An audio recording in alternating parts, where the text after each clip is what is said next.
All right, so for today, we're going to look at states of consciousness. Again, this unit is the least emphasized on the free responses, but when it does show up, it's usually sleep. So let's go through sleep, kind of talk about what it is, how do we study it, and then you'll apply the concepts of today to your free response question that's been assigned. Right? If it's going to be a term from sleep, it's probably going to be circadian rhythm. Circadian rhythm has shown up 3 times in the last 10 years on the free response. So let's talk about what exactly that is. All right, a circadian rhythm is something that your body goes through once in a 24-hour cycle. And so your sleep schedule follows a circadian rhythm. There are certain times of the day where you are alert and awake and motivated, and then there are certain times of the day where you're very tired and lethargic and sleepy. So your circadian rhythm kind of sets when you're going to wake up and when you're going to go to sleep. We know that this varies from person to person. There are some people that are very awake and alert early in the morning versus other people who are more awake and alert at night. We know circadian rhythm varies based off of age groups. So, for example, teenagers, your age group, your usual peak period isn't until about 9 or 10 in the morning, which kind of sucks for us, making you come to school at 7 or 8 o'clock in the morning because your body's just not built to be alert during that time. Versus your parents, how do people notice that maybe your parents wake up super early? They're up and doing stuff 5, 6 a.m., but they're also going to bed earlier. Has anyone ever had their parents go to sleep or pass out on the couch around like 8 or 9 o'clock at night? Versus your age group, usually your age group doesn't start to feel tired and sleepy until maybe 11 p.m. or midnight. And so your circadian rhythm dictates those awake, alert times and then those tired, lethargic times. This will be great for when you go to college because if you know what your circadian rhythm is set to, you can either make sure you take all morning classes because you're awake and alert early in the morning, or maybe try to do more afternoon classes. If you know you're not a night person, don't sign up for any of the night classes that are offered. So you can kind of build your schedule around this circadian rhythm, but this will dictate your awake and your sleep periods. All right, now while we're sleeping, we go through different stages. Stage 1 is the first stage, and we only go through it once. You usually see this in school a lot. This is the awkward kid whose head is kind of like bobbing and nodding all over the place. Right? During stage 1, this is where your body starts to go to sleep. Your sleepy time hormone is melatonin, and so your body starts secreting that out into your system. What melatonin does is it starts slowing down all of your body functions. It's a mild paralytic almost, and so that's why your body might start feeling heavy and tired, harder to move, different things. That's the melatonin that's circulating through your system. If you're sleep deprived, it can lead to these hallucinatory feelings. Has anyone ever been laying down trying to go to sleep and it almost feels like your body's falling, or all of a sudden your leg will jerk really fast? All right, well, that's the melatonin circulating through your system. And instead of being in stage 1, you're so tired, your body tries to jump to a later sleep stage where you actually start dreaming. And so that's why you might have those weird hallucinatory physical sensations, or your body just like won't sit still. All right, after stage 1, you're going to go to stage 2 sleep. All right, during stage 2, you have these quick bursts of neural activity. Your brain is actually more active during stage 2 than it is when you're awake and sitting on your couch watching television. All right, we have these weird brainwave patterns known as sleep spindles, which you can see down at the bottom in the picture. All right, it's like when an engine is revving up for a race. All right, your brain is kind of like that engine. There's a lot of heavy lifting that goes on in the deeper levels of sleep. And so we have these sleep spindles as your brain is doing quick bursts of neural activity. You're still kind of aware of your environment. It's a light level of sleep. And so some people can actually hold conversations in stage 2 of sleep, even though they aren't alert or conscious, and they might not know what they're saying, or even like believe what they're saying. So if anyone knows if they talk in their sleep, usually it's occurring during stage 2 of sleep. All right, during stage 3, that's where we go into deeper levels of sleep. Our brainwave patterns turn into these delta waves, which are long, slow brainwave patterns. During this, your body is physically repairing itself. Just by using your muscles, getting up, walking around, going up and down stairs, you're putting little tiny tears within your muscle systems. And so during sleep, your body has a chance to go out and repair all of those little micro damages that you did. Your immune system gets a chance to replenish itself and so build up the white blood cells to go and attack any infections that you might have. And what also is happening is that your brain is organizing everything you've learned and experienced throughout the day. And so this is where a lot of encoding happens, where your brain can form neural connections from memories that you want to be able to retrieve later on. This is why it's so important to get a good night's sleep before a big test, because if you stay up all night cramming, yes, you might have the information in your head, but it's not fully encoded. It's just floating information within your brain. And so you have to work a lot harder to reach for that fact that you need. Or you never fully absorb it, versus if you had slept, you would be able to comprehend the information a lot better. And so it's not just physical repairs, but it's also mental repairs as you go through and organize the facts and the memories that you want to encode for use later on. All right, stage 4 is the deepest level of sleep. During this stage, it's really hard to wake people up. You aren't really aware of your environment.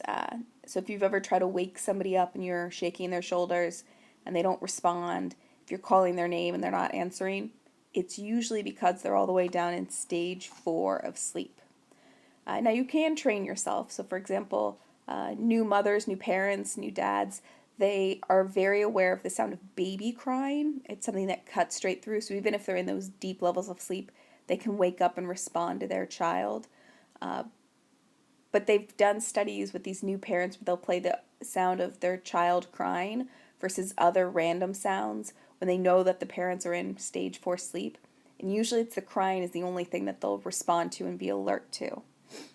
And so usually everything else you just don't respond to it. Again, because that melatonin is a mild paralytic, so you're just not getting those sensory signals. You aren't able to respond to them because they aren't actually being sent up to the higher level regions of the brain. Right, after you go through stage 4, you're actually going to cycle back up to stage 3 and then stage 2, but you don't go back to stage 1. You go to REM sleep. All right, REM stands for rapid eye movement, and this is where dreaming occurs. Dreaming only happens in the REM stage. Right, during this period, you have high levels of alertness within your body. Your heartbeat picks up. You start breathing a little bit faster. There's a lot of neural activity within your brain. If you look at somebody's eyes, you can actually see them moving back and forth really quickly behind their eyelids. And so we know during REM this is where dreaming occurs, because these brainwave patterns only occur during this REM cycle. If you're sleep deprived, instead of going through stage 3 and 4, you're going to jump straight from stage 1, stage 2, immediately into REM. And so your body so desperately needs to dream that it's going to put that as a priority over any physical healing or mental healing that we have. Sleep deprivation is really bad for you. There was a study of a guy named Randy who stayed awake for over 11 days. I think it was 11 days and like 6 hours or something. He did it for a science project just to track what happens when you're sleep deprived. He developed a really bad heart murmur. His eyes were constantly shaking in his head. He couldn't focus on anything. He started to hallucinate around day 7. He looked out the window and saw a stop sign, but he thought it was his mom, and he was really mad that his mom wasn't coming over to say hi to him. There was one day he thought he was a 7-foot tall black NBA player, and he was like a 5-foot nothing white high school kid. And so when his friends, who were the scientists that were helping him along, confronted him with this fact. He said that they were racist and jealous of his mad skills.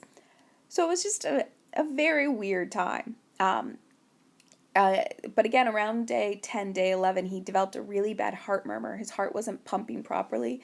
And so that's when his parents and his doctor said, like, you have to sleep. And so sleep and dreaming is so important, because if you don't dream, you go crazy.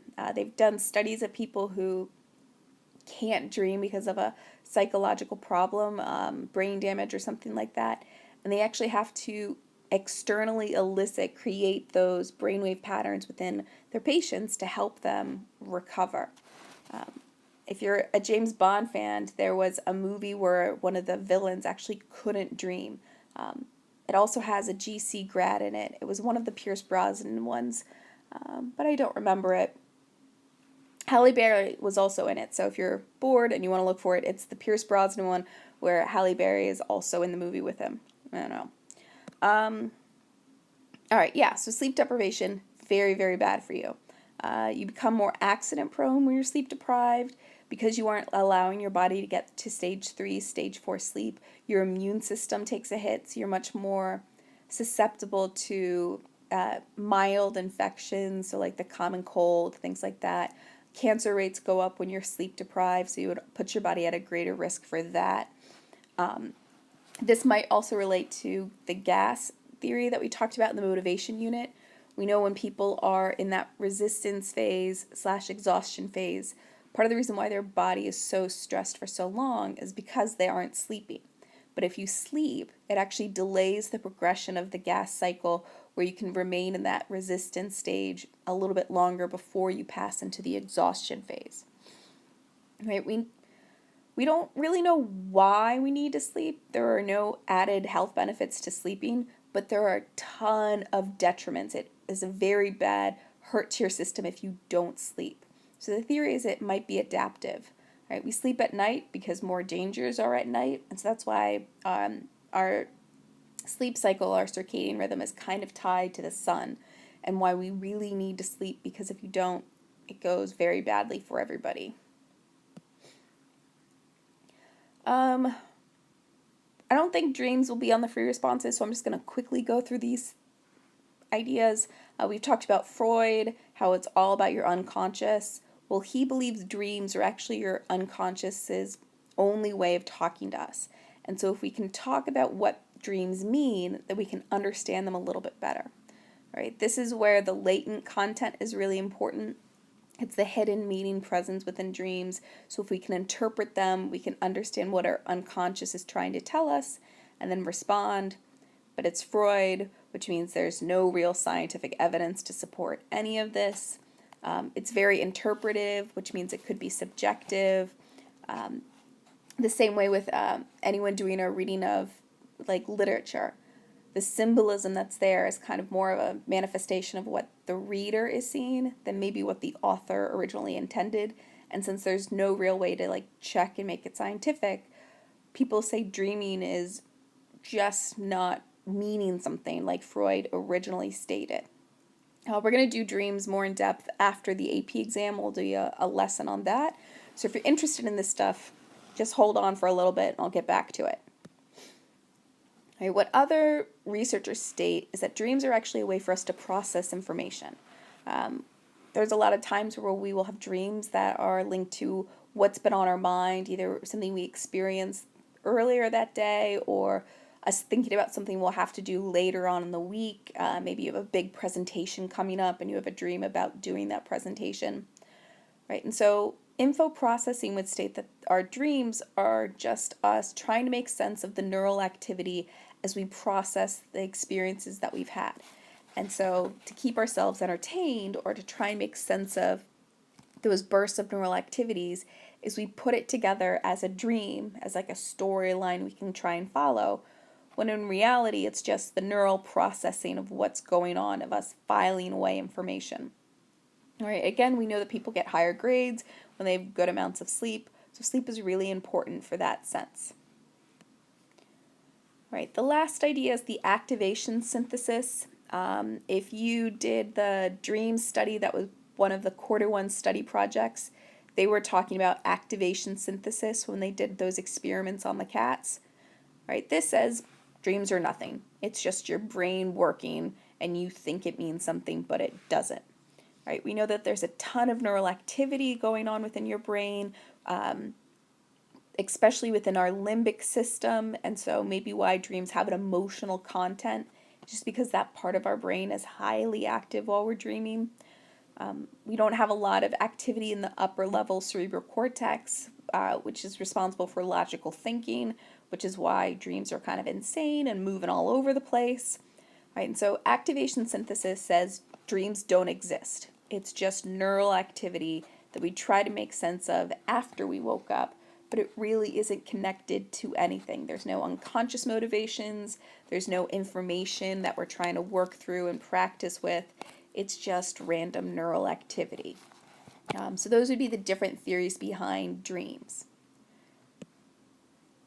All right, the last thing with sleep would be the different sleep disorders. All right, insomnia, everyone will experience some form of insomnia at some point in their life. Right? It's just the inability to either fall or stay asleep.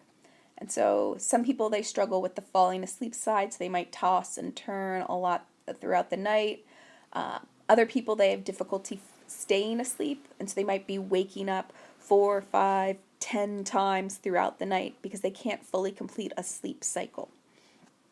Usually this is linked with stress, and so individuals that are stressed are more prone to insomnia. But if it's a chronic insomnia, that's very rare. Only about 10 to 15% of adults have chronic insomnia. What tends to happen is we underestimate how much sleep we actually get. We're so focused on falling asleep that when it happens, our brain still thinks we're awake.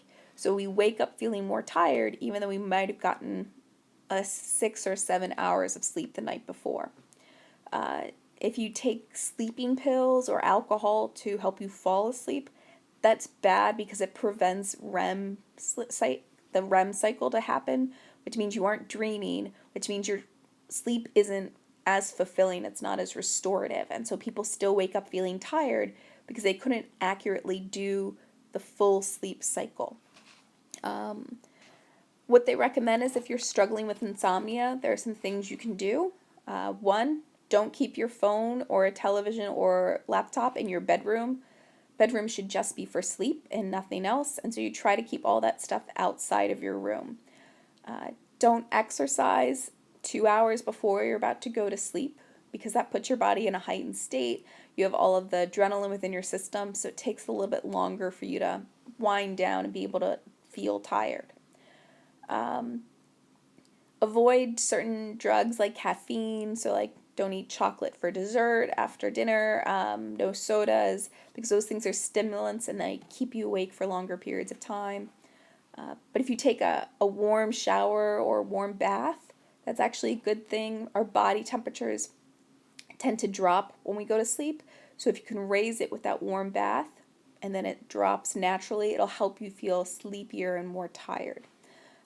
Different meditations, so like laying and just listening to calming music. They recommend music without lyrics, so you can just absorb the sounds without fixating on what they're saying.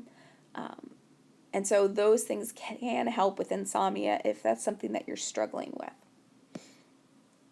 All right, narcolepsy is another sleep disorder. This is genetic. It's usually something within the hypothalamus that is triggering it, but it's known as uncontrollable sleep attacks. When your body gets into an aroused state, that fight or flight state, you fall asleep and you jump immediately into REM sleep. It's uncontrollable. You can't really prevent this because it's your body's kind of response to that activation system. So you could be really angry and then fall asleep, really scared and fall asleep, really happy, fall asleep. And so in extreme situations, it's kind of what you see in like movies where they're talking and then they just pass out right away. That's kind of extreme. In other situations, it's an intense feeling of sleepiness overcoming you, and so not knowing that you're falling asleep.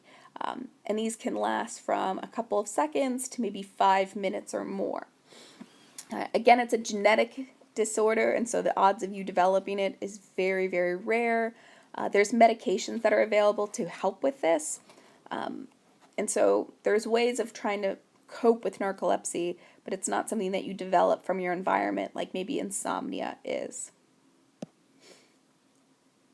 All right, there's also sleep apnea. This is where you snore in your sleep, but that snoring actually leads you to stop breathing.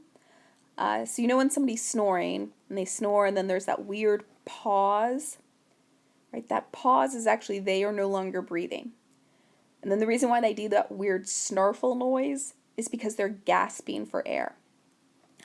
With sleep apnea, it's preventing you from breathing, so because of that, you actually wake yourself up and you go back to the start of the sleep cycle. You go back to stage 2, which means you prevent your body from ever getting to the deeper levels of sleep that it needs. And so even if you've been in bed and you've been sleeping for 8-9 hours, your body feels like you've only gotten, 3 or 4 because you've woken yourself up so many times without fully becoming conscious by overcoming that stage 2 cycle. We know that it tends to be more common within men, but it's also really common with people that are overweight. The weight puts a lot of pressure on your lungs, your diaphragm, so it can't fully distend and fully inhale. And so what we find is if you lose weight, it might help with the sleep apnea and you could overcome it. Or there are different sleep masks you can get where they force air down your throat. It sounds really bad, but it's not. And so what it does is it just constantly blows oxygen into your nose and mouth so that it's there, so that you don't stop breathing and you have continual access to oxygen so you can stay asleep and get through the night. All right, and then night terrors. This is our last disorder. It's much more common within young children. It's a variation on sleepwalking, but during stage 4 sleep, the person looks like they're awake and alert and terrified, even though they're fully and completely asleep. And so they don't really remember what's happening, right? Again, night terrors tends to be specific to children, and so most of them grow out of this. They're not having a nightmare because, again, it's during stage 4. It's not during the REM cycle, so they're not dreaming. And it's perfectly fine to wake them up and talk with them and then let them go back to sleep. It's not dangerous to wake up a sleepwalker. That's just an urban myth. So it's perfectly fine to interfere with their sleep rhythm, their sleep cycle, and wake them up, and they'll be fine. But again, it's like sleepwalking. There are some people who actually will sleep drive, sleep eat, all of that type of stuff. And so the person looks like they're awake and alert and aware of their environment. They look like they're conscious, but in reality, they're in like that deepest level of sleep. Because it's so deep, sometimes it'll take a lot of effort and energy to wake them up and let them realize like where they are and what's happening to them. All right, so that's our notes on sleep for today. Again, your deliverable is to answer the free response question that was posted. If you want to come to the review sessions, those will be at 11 o'clock and 1 o'clock today. So please let me know if you have any questions or issues. Oh, stop.